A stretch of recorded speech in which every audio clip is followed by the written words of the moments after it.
Here we got a new loaner car from BMW. The D is in the shop, the diesel. So they gave us this Xdrive28i.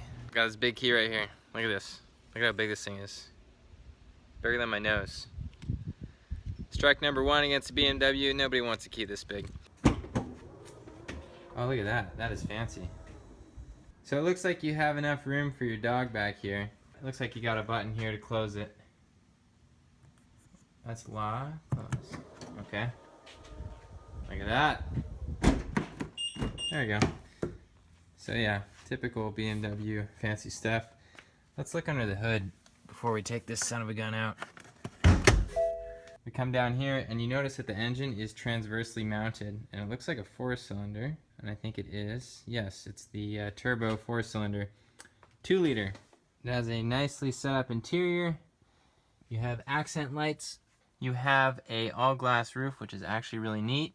Looks like they have nice options in this. I got heated seats. Where's the start button? We got a start button over here. It's a little bit noisy for a gas engine. Look at the color of those headlights. That's pretty neat. Oh, we're gonna hit. Out in the sunlight. There's an S2000 back there. Better avoid that. Nice AC controls down here. We have actual knobs, which I like. It's dual climate. This is your seat heater. 3 levels. This is how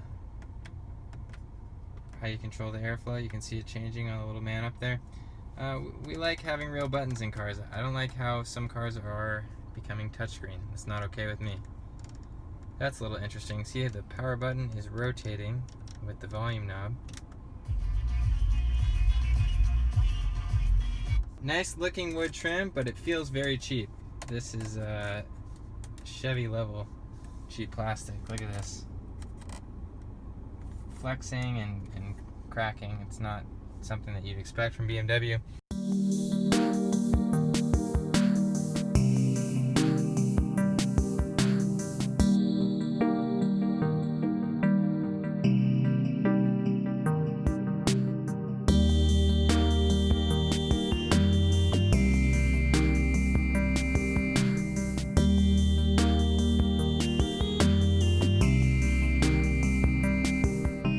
Alright, I'm here in the ultimate driving machine.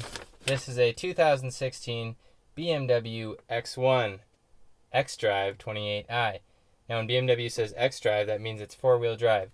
When we pop the hood, we notice that there was a transverse mounted 4-cylinder engine. It has lots of nice options, and the total cost on this car is $44,000. Oh my gosh, that's a lot of money. Now the key's in my pocket. I have a ton of visibility here. I don't even need to look behind me because I got this great rear view camera right here. I can see my Shelby back there hanging out.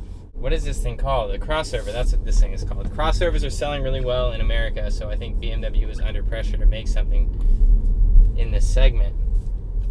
And I actually don't mind it. The more I drive it, the more I like it. I know I just got in it, but it's actually pretty great.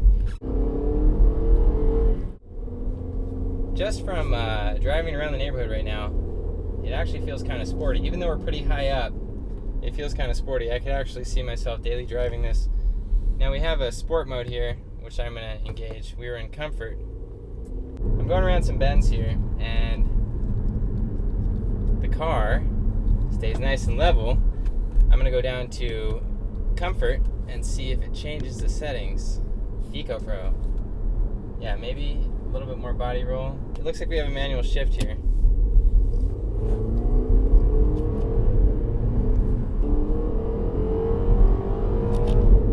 So even though the tachometer goes to 7, it's a tease because it doesn't actually let you go to 7. It short shifts at 6,500 RPM.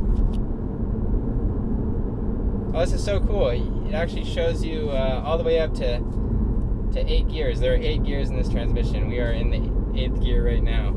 When I touch this control panel on the steering wheel, all those options come up on the windshield, which is awesome. Now in my 2006 Corvette, that was 10 years before this, or 2005 Corvette, it had the navigation and some other stuff come up on the heads-up display, but this is really amazing how far these heads-up displays have come. The seat heaters took a while to warm up, actually. I'm on the top setting right now, and I'm not even sweating, which is telling.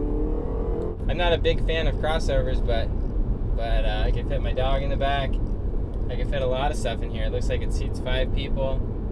The seats are fairly comfy, but they're also small, and I don't know if that's good for the American market, because Americans are pretty big people. I can see bumping elbows with people in this cabin, because if I'm relaxing, I'm kind of far over to the other side, and maybe if I'm on a road trip, my girlfriend would get pissed off, and might not work for me. But overall, I like the car. I like how the car drives. I like the 8-speed transmission, and I like this heads-up display. 12 minutes into our drive now, and I'm finally starting to get sweaty from the seat heaters. So I say it loses points on there. I'm gonna turn the seat heater off now. Alright, so start stop is on.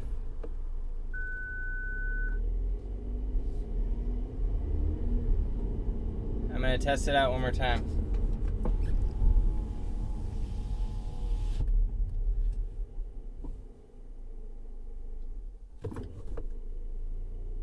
So as soon as I lift my foot off the brake, it starts the car up. It seems quick enough so that it's not intrusive. I can hear it start. There's a little bit of vibration, but it's not bad overall. Yeah, so I'm coming back. That's about it. That's all I got on this car. Overall, I think it's a pretty nice car, but for $50,000, I would probably buy something else. And the reason is I'm not a big crossover fan. If I'm going to get an SUV, I'm going to get something that's more off-road capable than this, higher ground clearance. And if I'm going to get a BMW, it's probably going to be a sports car or a 3 Series or something, you know, on that level. So I understand why they built this car. I understand that this will probably be a popular car here in America because there is a high demand for crossovers like this one. But this is really not a car for me. But in the land of crossovers, it is nice to have another option like this one. So I think they did a great job on it, but it's just not a car that I would buy. So that is it for now. Thank you guys for watching. Make sure that you enjoy your car.